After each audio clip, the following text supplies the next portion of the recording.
நம்ம இந்தியாவோட எக்கனாமி எவ்வளவு பார்த்தீங்கன்னா $4.17 ட்ரில்லியன் அண்ட் வேர்ல்டுலேயே வந்து 6th லார்ஜஸ்ட் எக்கனாமிக் கண்ட்ரியாக நம்ம இருக்கோம். அண்ட் லார்ஜஸ்ட் டாப் 1 லிஸ்ட்டில் இருக்கிறது யாருன்னு பார்த்தீங்கன்னா அமெரிக்கா. $32.38 ட்ரில்லியன் அளவுக்கு அவங்களோட எக்கனாமி இருக்குது. ஸோ இதுதான் வேர்ல்டுலேயே லார்ஜஸ்ட் எக்கனாமி. அண்ட் செகண்ட் பிளேஸில் சைனா இருக்காங்க, $20.75 ட்ரில்லியன் அப்படிங்கிறது. ஆக்சுவலாக இந்த மாதிரி ஒரு நாட்டோட எக்கனாமியை எப்படி மெஷர் பண்ணுறாங்க? இப்போ நம்ம இண்டிவிஜுவலோட எக்கனாமி அப்படின்னா ஈஸியாக சொல்லிடலாம், அவங்கள்ட்ட எவ்வளோ பணம் இருக்குது, கோல்டு இருக்குது, ப்ராப்பர்ட்டி இருக்குன்னு.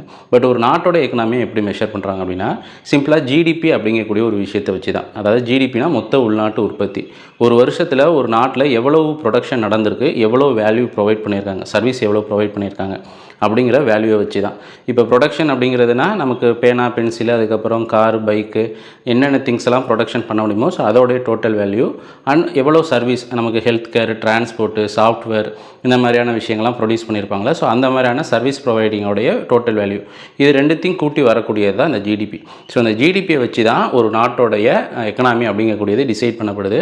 ஆனால் அந்த ஜிடிபி தான் அந்த நாட்டோட எக்கனாமி அப்படிங்கிறது. ஸோ இந்த ஜிடிபிங்கிறத வந்து மெஷர் பண்ணுறதுக்கு நிறைய ஈக்குவேஷன் ஃபார்முலாலாம் இருக்குது. அதெல்லாம் ரொம்ப டெக்னிக்கலாக சப்ஜெக்ட்குள்ளே போகிற மாதிரி இருக்கும். சிம்பிளாக நம்ம தெரிஞ்சுக்க வேண்டியது ஒரு நாட்டோட எக்கனாமியை எப்படி மெஷர் பண்ணுறாங்க அப்படிங்கிறது தான். வேர்ல்டில் இன்றைக்கி மிகப்பெரிய largest country, economic country America எப்படி இருக்கோ அதே போல் ரொம்ப லீஸ்ட் எக்கனாமிக் கண்ட்ரி யாருன்னு பார்த்தீங்கன்னா துவாலு.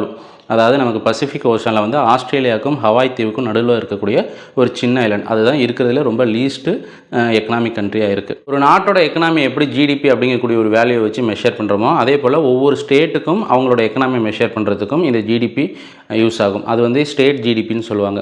இந்தியாவோட எக்கனாமிக்கு அதிகமாக கான்ட்ரிபியூட் பண்ணக்கூடிய டாப் 3 ஸ்டேட் யாருன்னு பார்த்தீங்கன்னா ஃபஸ்ட் இடத்துல மகாராஷ்டிரா இருக்காங்க. 14.9% அளவுக்கு அவங்களோட ஷேர் இருக்குது. அதாவது இந்தியாவுடைய ஒரு எக்கனாமி வந்து $100 அப்படின்னு எடுத்துக்கிட்டோம்னா அதில் $14.90 வந்து அவங்க மட்டுமே ஷேர் கொடுக்குறாங்க.